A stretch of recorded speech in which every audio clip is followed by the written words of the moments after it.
Friday. Welcome to Right. the weekly virtual town hall. And just before we started this recording, one of our esteemed members, Katrina, was saying, "Hey, what about this and that at some of these in-person events?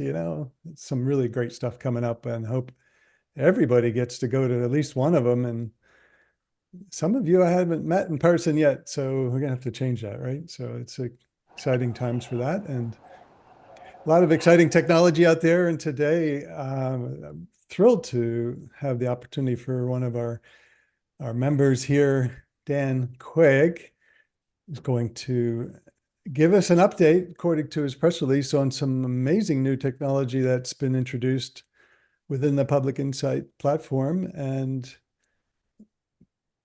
at the risk of me giving it injustice or not serving it proper justice, I'm going to pass the mic right to Dan, let him just introduce himself and also introduce the new version. And will we get to see it today, Dan, as Yeah, for well? sure. Outstanding. We'll cross our fingers it doesn't break or anything like that.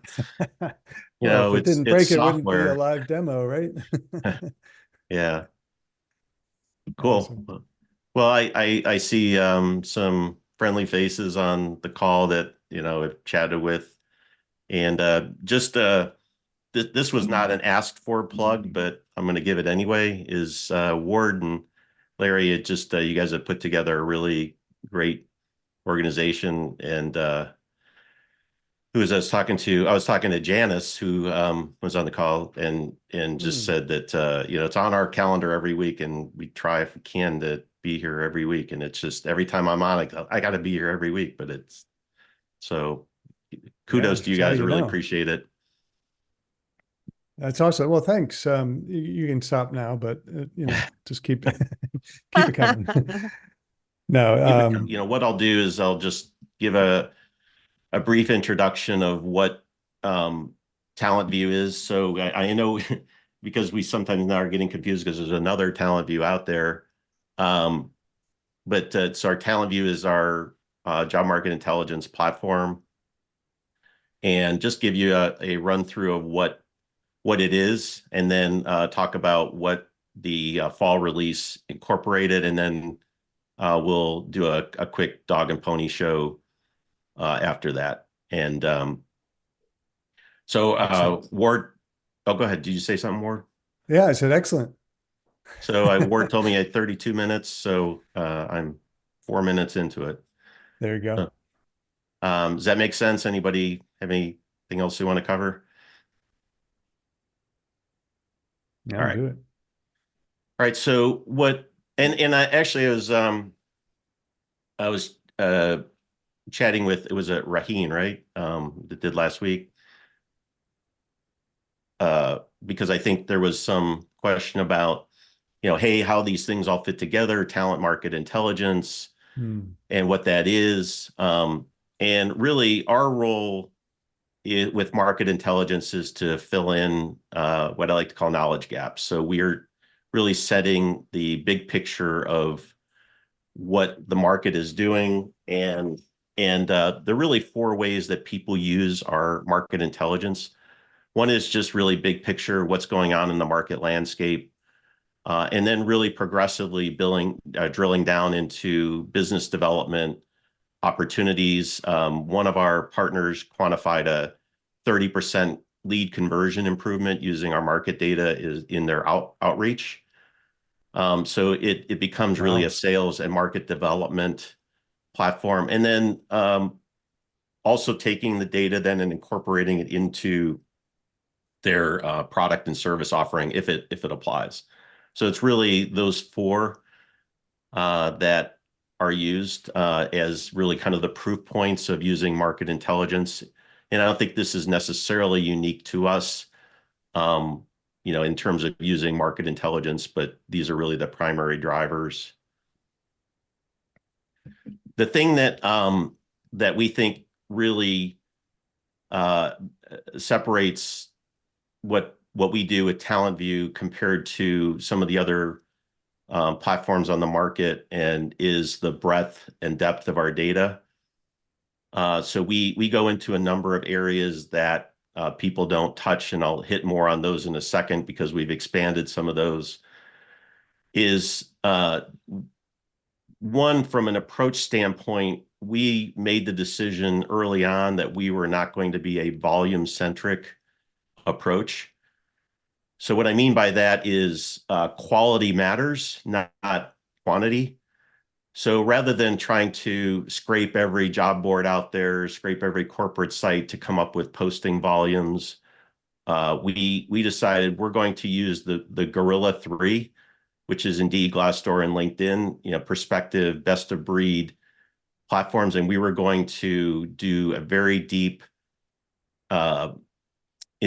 very deep understanding of what's in the bowels of their page source code and come up with indicators that are really going to, help drive into the quality of what's in the data. So, for example, we are able to look at things like urgency indicators. We're able to look at things like number of times an ad has been reposted. We're now able to look at what is the use of the quick apply button and how does that impact, and then all the way to the supply side where we're looking at resumes and tracking what's changed in the resumes and coming back to that, and then looking at things like the emergence of fair chance jobs. These are things that if you try to take a one size fits all approach and look at every job board out there, you're just not going to have predictability of where these things are located. So rightly or wrongly, we kind of live and suffer with Indeed, Glassdoor. We use Glassdoor a lot for the employer reputation area, which is also unique to us. And by using those, we have a lot more granularity on. I know Guillaume from our company's on the call. I think he's coined this term "data within the data," right? So it's getting into more of the weeds of what's in the data. So let me stop there. I know we've got a number of folks that are not shy about expressing their their beliefs, and so feel free to jump in at any point. Unless, Ward, you want me to just kind of keep going and hold for questions at the end. Yeah, definitely cover what you can on this. We want to definitely see the demo of the new stuff as well. And Mhm. anybody has a question, just drop it in the chat. And Okay. Dan, feel free if you want any time to jump on a question, or I'll make sure that they're in the queue for towards the end of the Okay, session good here. enough. So our solution is built on a multi-dimensional underpinning. So we've now changed. We say we're built on Power BI, but now with the emergence of Microsoft's unified analytics strategy, which is called Microsoft Fabric, we are really leveraging and will continue to leverage the value of that infrastructure. And so we really are an outcome-driven solution. So we're starting with about 160 market indicators, which are broken down into the topics that you see. I'm going to use my little annotator. These are the topics of the metrics that we use. And then taking those metrics and we're applying them over roughly 30 different dimensions. So what that does is it gives you a lot more, things that you can get actionable insights on. So one of the things we do is predict open and fill rates. So we know, and I say open rate, I'm talking about open, a percentage of jobs that are open. So we call it a presumptive fill rate. We don't know if it's a true fill rate, but we look at ad expiration, ad removal as kind of a proxy for fill estimates. And we found that when you look at that over a period of time with millions of postings, you get a very accurate, fill days. Looking at resumes and looking at postings and openings and constructing geographic supply demand indicators.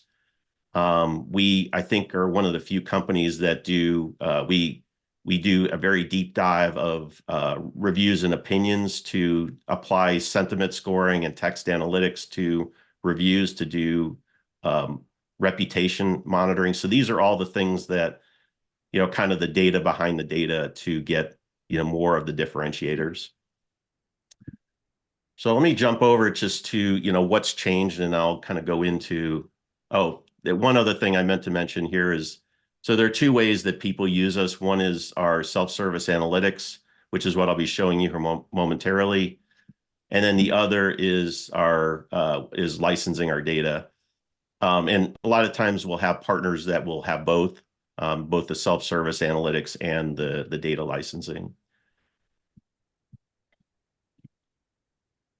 So before I jump over to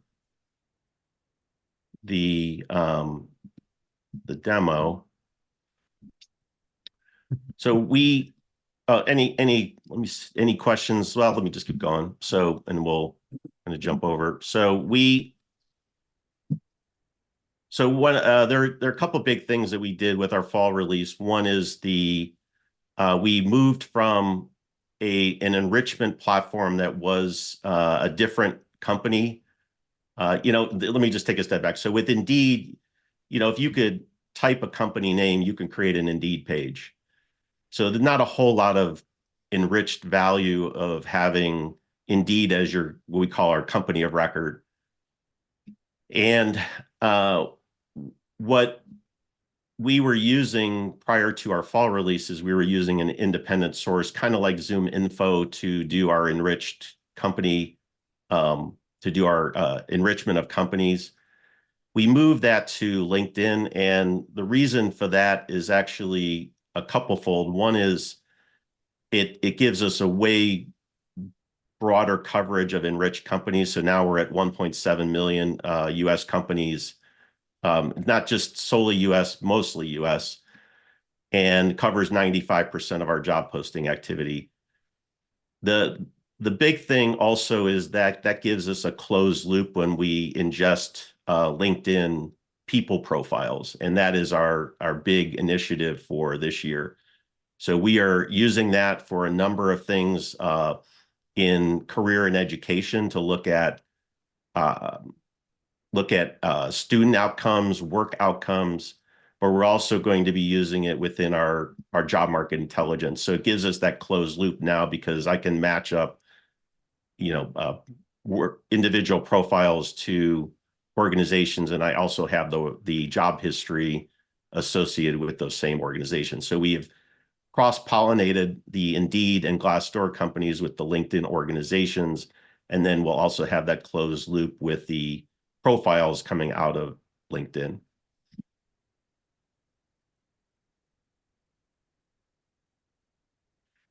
So the big things that I'll just jump over to the demo here, but the big things that we did within our fall release was to get to zip code level reporting on our postings.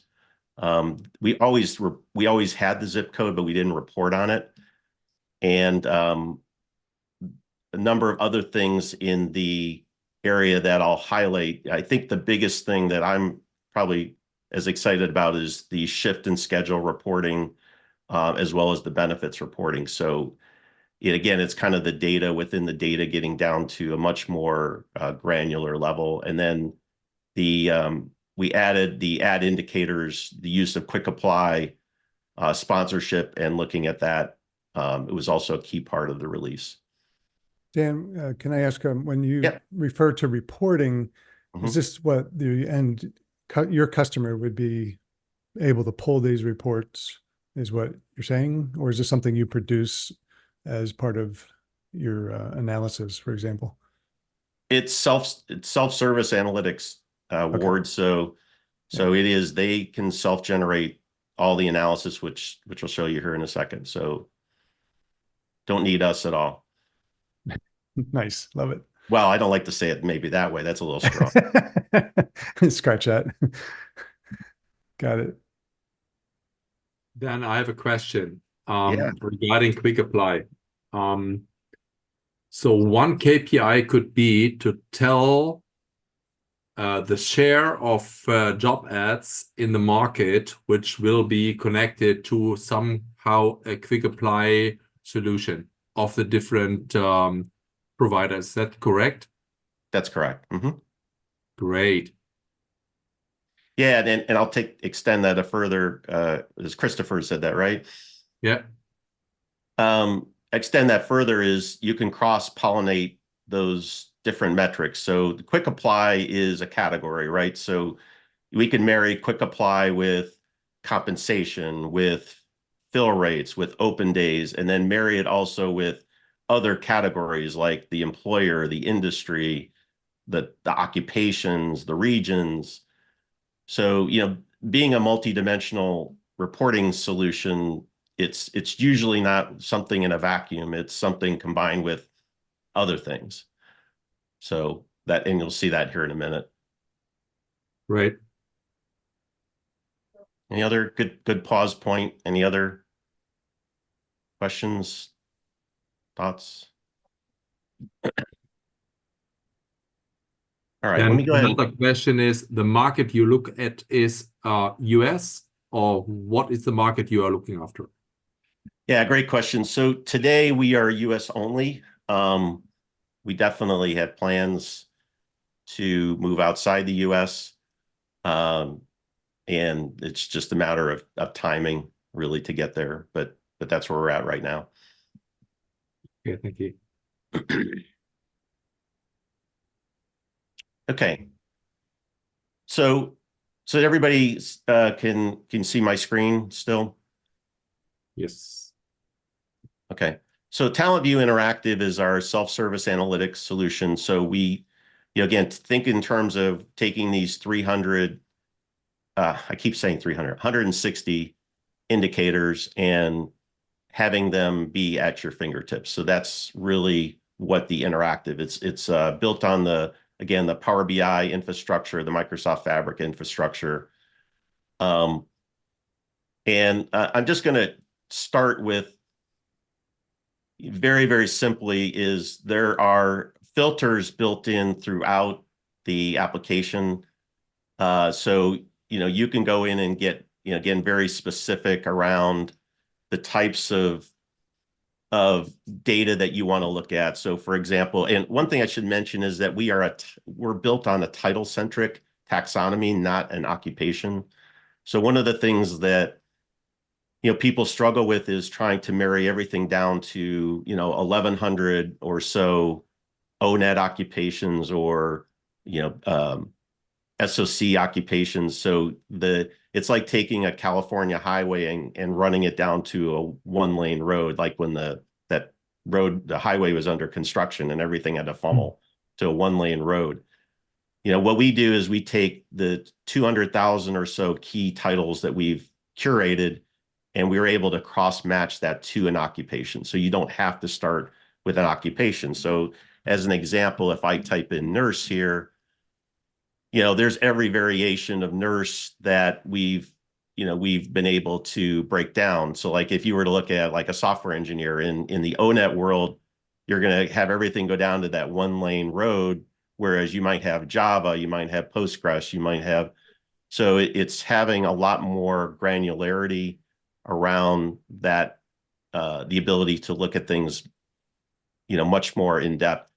And we take that down a step further in that we look at seniority. So especially when you're looking at compensation, if you don't have seniority, you're going to get very, with nurses, it's probably not that much different. But if I were looking at positions where there's seniority is a heavy variation in compensation, it could be very significant. So having these filters is extremely important because it gives you that level of control. So I'm going to go ahead and pick nurses in Florida just as kind of an example. And you could do things like an ad hoc filter. So I'm just going to go ahead and use the nurses in Florida now. And so we're only going to have time in, another 5-10 minutes to just kind of take a handful of these and take a look at them. But this is our interface for our interactive, and it consists of really a table view and a KPI view. So it's taking the tables and then rendering them into a KPI. So here, for example, in Florida, the nurses over the last 6 months, the number of nurse postings has gone down. Reposting rates have kind of jumped up and down. Compensations come up a little bit, but it stayed relatively flat. And we let you take this data and you can use different time horizons. So I could change this to 12 months, and I could change so here, if I look at it over 12 months, it's actually a little bit prettier picture. It's not quite, a downward trend. The last half of the year was the downward trend. So you could take and you can look at this in many different ways, just based on the time horizon. Now, here's what we were talking about is that right now I'm looking at this by job title, but if I wanted to, I can look at it by really any number of dimensions. So if I wanted to take, for example, and look at it by the organization,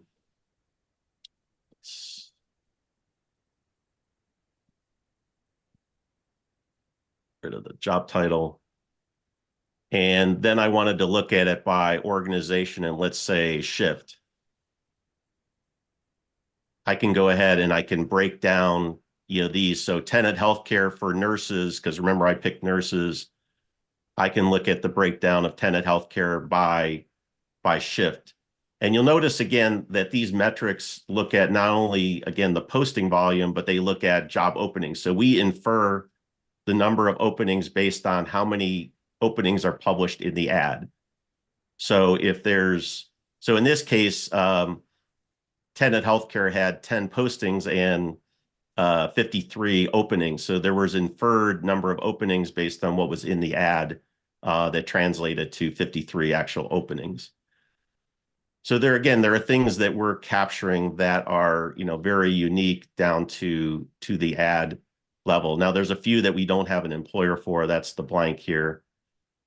And you could take this down to, any number of levels. So let's take a look at a shift analysis. So if we were looking at and we wanted to see the breakdown of shifts across, we can do that. And this is what we were talking about in terms of ad indicators. So this was the sponsored rate versus the quick apply. Now the sponsored rate is if we see that it's sponsored in our collection at all, we will capture that. Doesn't mean that it's forever sponsored or mean that we've necessarily gotten every sponsored ad. So just want to give that little quick disclaimer. But one of our partners asked for us, hey, can you capture that sponsored status when you're doing the collection? So here we could see the quick apply is escalated in the last latter part of the year.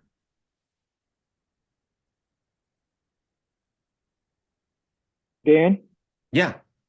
Yeah, I have a question about the nursing. Hey, Lloyd. Hi, nice to talk to you again. So I can see where this is really useful if you're in financial services and making investment decisions. But if you're hiring nurses, they have particular specialties and places that they have experience in and facility types. So, I mean, can you identify ICU night jobs, night shifts in hospitals or ER? I mean, if you're looking for an ER nurse, an ICU nurse, an L&D nurse, they're not interchangeable. So do you get down to that level of type of nurse? Yeah, absolutely. So if we see here, Lloyd, if I can go down to my wife's a nurse. You would think I'd know some of these more than others, but here's a clinical informatics nurse. There's not that many of them here, but and you could take that and down by the shift. So clinical informatics nurse in, with these shift schedules or shifts or schedules. Is that what you were saying? Yeah, that looks great. Yeah, so I guess you do get down to the specialty level. Do you do facility types as well, like subacute care versus acute care? Would that be though connected to the title, or would that be part of like a skill? Well, Maxim Healthcare came across your screen at one point, and that's a home healthcare solution. So they were, they work with nurses that will go out to people's houses, and that's a different kind of nurse than one who wants to work in a hospital, Mhm. or a nurse that'll work in a doctor's office. They're different types of facilities. Yeah. So what we could do is break down by industry. So the industry is going to have, is going to have, if it has that breakdown of hospital healthcare, or you could just pick the individual organizations that you want to take a look at. Okay, great.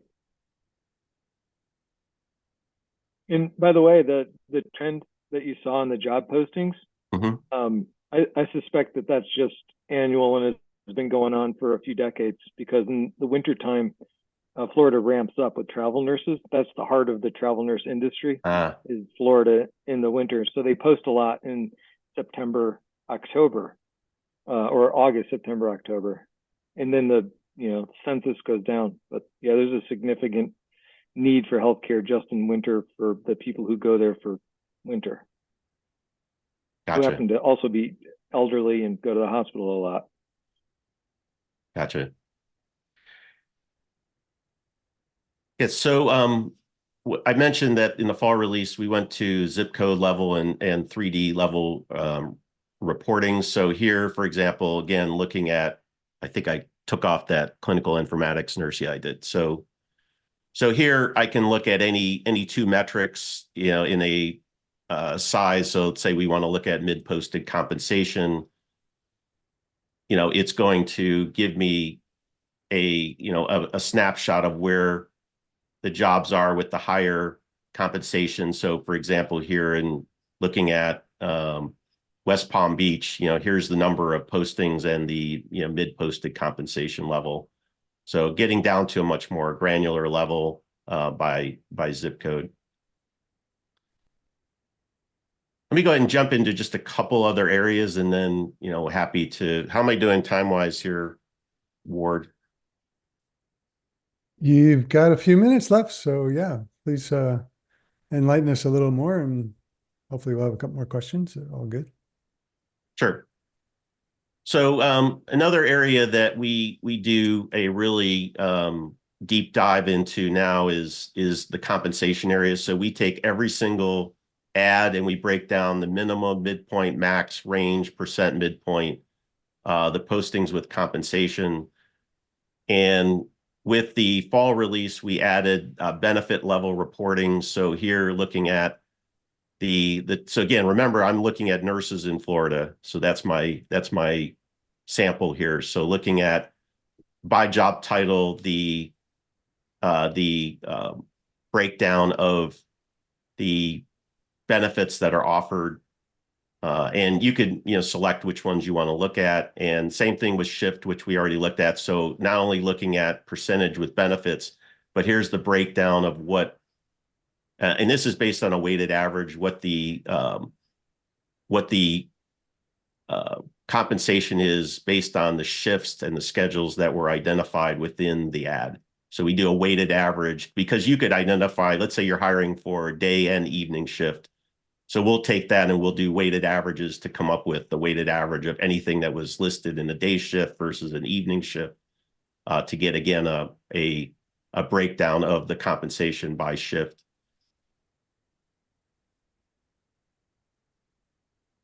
Dan, I have a question. Yeah. Are you also able to compare some of the hospital groups for the benefit analysis, so that hospital might know what are the most important benefits they offer to the nurses, and in comparison to other groups, so that they know that they are good positioned or bad positioned? I think I'm just bringing up what I think you just asked for. So here's the breakdown by organization and the percent offered of. Now I'm looking at general nurses. To Lloyd's question, I might want to get more granular on the type of nurse, but is this what you're talking about, Christoph? That looks like this, yes. Okay. And the benefits are by benefit, okay. Period of time, okay, I see. It goes on and on. Mm. There's, this is weighted. So like here's loan repayment program, Wow. paid training, pet insurance. That's a big one. So you can expect if a candidate in an interview will ask for something, you will be prepared because you know beforehand. hopefully, yeah. And they can do the market comps Yeah. and have a sense for what they're up against in the market, which is huge. Yeah. So last thing Dan, go did you ahead. see Jason's question? Yeah, I'm there's, sorry. Did thank you you, see Jason's Katrina. got a question? Actually, Sorry. could you ask it? I was going to do the same, but I like your voice better. Hey, Jason. Hey, I can ask it. Sorry, I wasn't trying to Or hide. Jason, either one.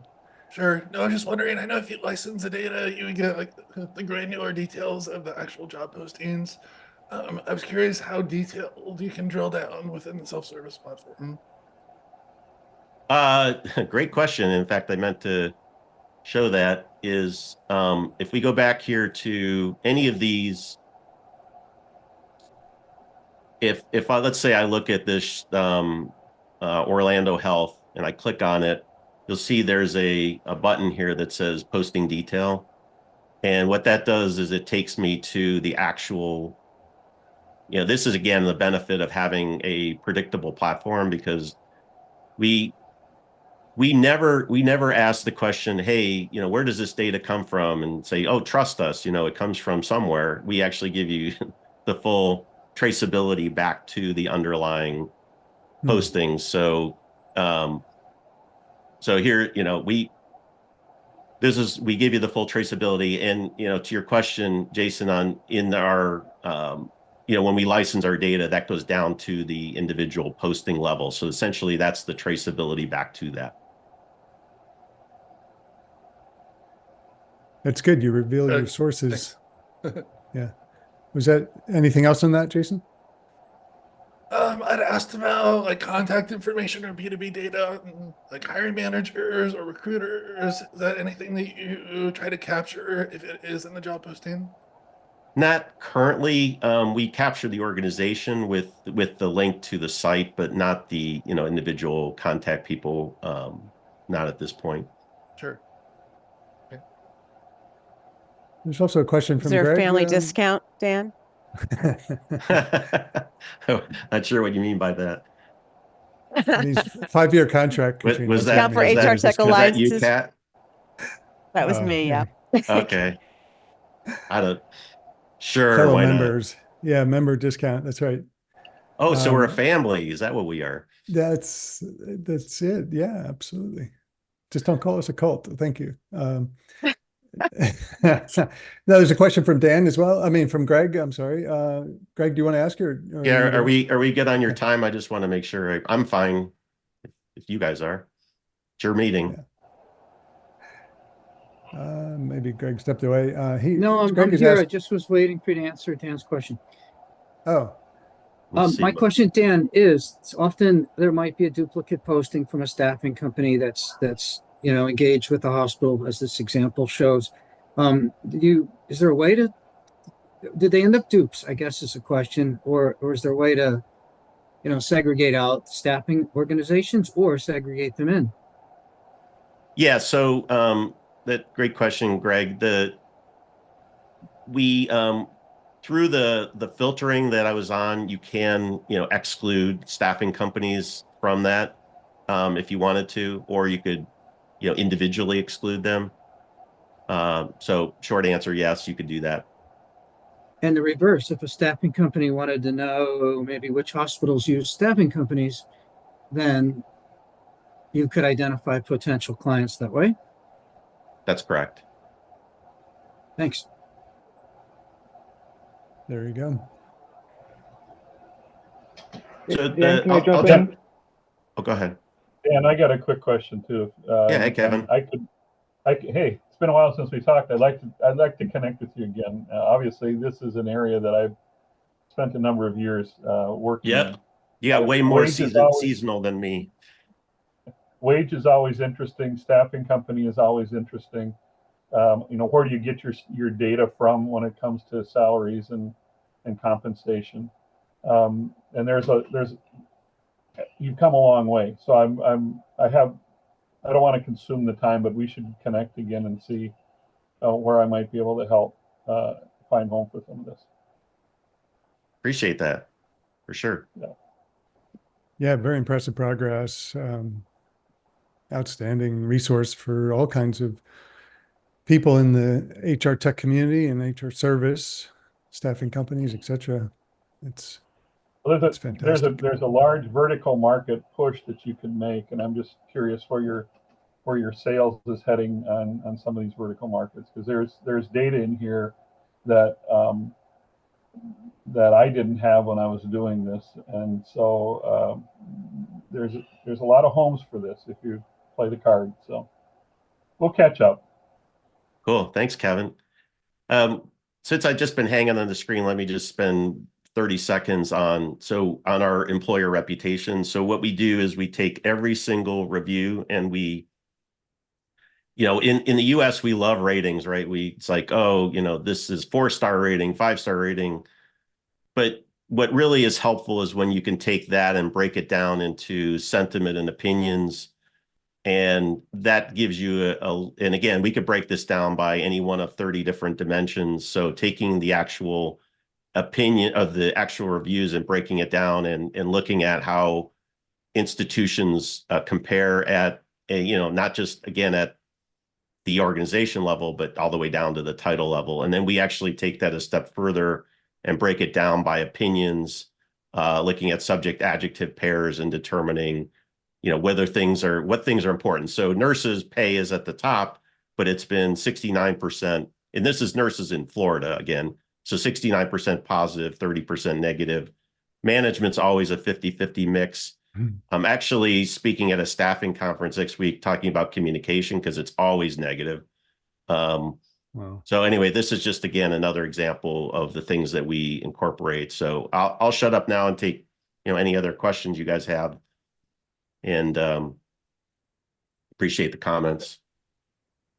I have a question about the quick apply, because it's super interesting that you're tracking that. That's got a reputation for people applying that shouldn't be applying.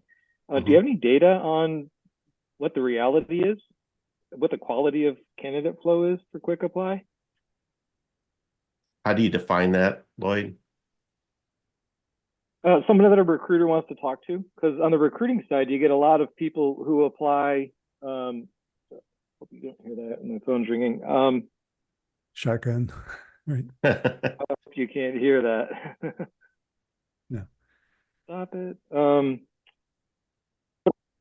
Recruiters frequently get bad applicants from every system. Like even people that apply to jobs that say you must have this, and then the candidate doesn't have that, so it's useless to look at that candidate. And with quick apply, that has had a tendency, or the rumor, I guess.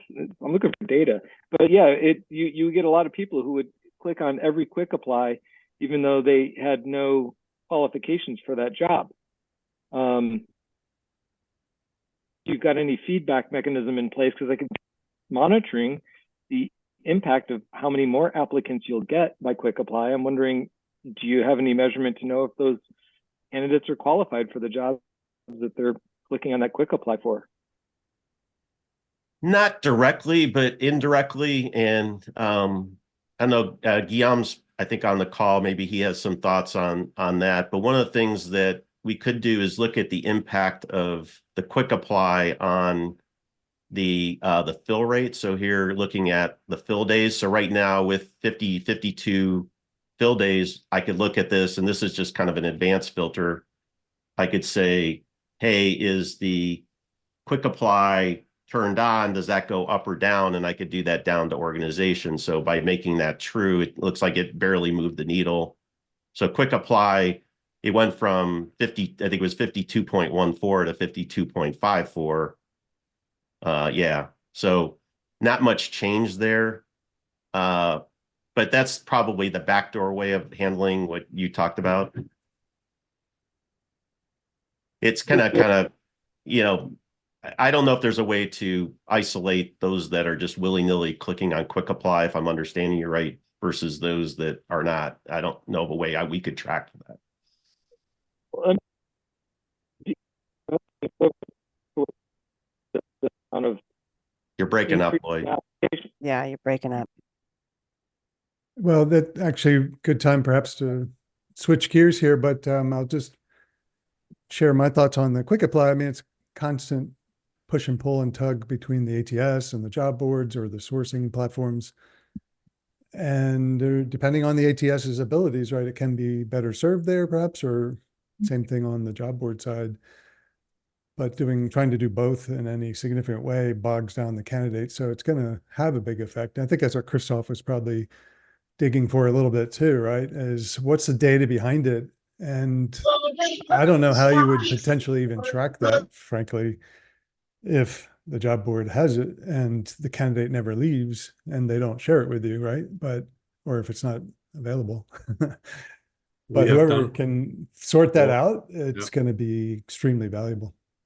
What we have done a lot of analysis, and we know definitely that the quantity goes up. I think everyone will agree to this, but we also know that the quality goes up, because the people who don't like to put so much effort because they think they are the best of the world, they wouldn't apply in a process which is not effective. So they don't apply because it's a bad process. So on the one hand, it is better for the quantity, it is better for the quality, because you will get candidates which you won't get. But there will be, in addition to the quantity, also a lot of people which apply, which shouldn't apply. So then it comes down to recognition of people who really not meet the requirements. And I think that will be an area, and I saw some first ATSs which are doing this. They compare the listing content with the CV and the offered data from the candidate. They compare and they said, okay, below a certain line, you don't have to look into this because they are so far away from that what is the requirements. They send right away the rejection. So that might be the way for the future to make it more automatically. Yeah, in this case, I was just playing with, it actually added one day so it made it worse. The fill days went from 52 to 53 if I just screened for the quick apply turned on. So didn't seem to make much difference. I think this is the biggest question in our whole space anyways, because the definition of a qualified candidate is the one that gets interviewed, not all the crap from the job boards or the ATSs. Nothing else matters. Yeah. Well, I would echo that, Jonathan, but I'd also say what really matters is the hire, right? Quality of hire. But you got to have fish to hook in order to hire them, right?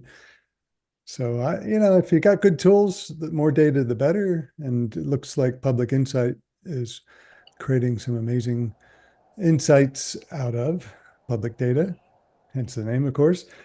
But as I posted in the chat, what I pulled out of the press release and shared in some of the social posts is the features that you covered, all of them. The zip code analysis, 3D mapping looks awesome. It makes it more fun, enjoyable. And of course, you're move to ensure quality organizational data, and then a future incorporation of publicly available people data is going to be a big win. And then, of course, Christoph's like, when are you coming to Europe? Yeah, Christoph. Right? And by the way, I apologize for mispronouncing your name before. I knew it was Christoph, so I think I called you Christopher. Sorry. Not a problem. Hey, Just a partnership may be in the making there, right? Well, thank you so much, Dan. And then I have one last question regarding the US market. Are you connected with the people from Appcast, which are looking into the markets, because they are always doing market insights, and I don't know how detailed these are, but they're doing some similar. And the question is, are you connected with these people? Yeah, primarily through Bayard, because we've been working with Bayard historically. Okay. Not so much Appcast directly, but we certainly love to. And But you know, Bayard is not longer existing, so it's now Appcast. So right. I'm saying they're a part of Appcast now. So that was our primary entry point in. They're required to connect you up now. Yeah. But no, great advice, Christoph. Thanks everybody for the great questions and the dialogue, the interest, and Thank you. Thanks for having me. Dan, I'm gonna thanks hang on again. because I'm part of this group too. So yeah, no, everybody it's should amazing. hang on. But yeah, really impressive. And there's a lot that are trying to do what you've done or thinking about it, and it's great to have a market leader showcase what's new and what's coming up, and excited to hear more as it comes out. So keep us posted. thank you. Thanks for having me.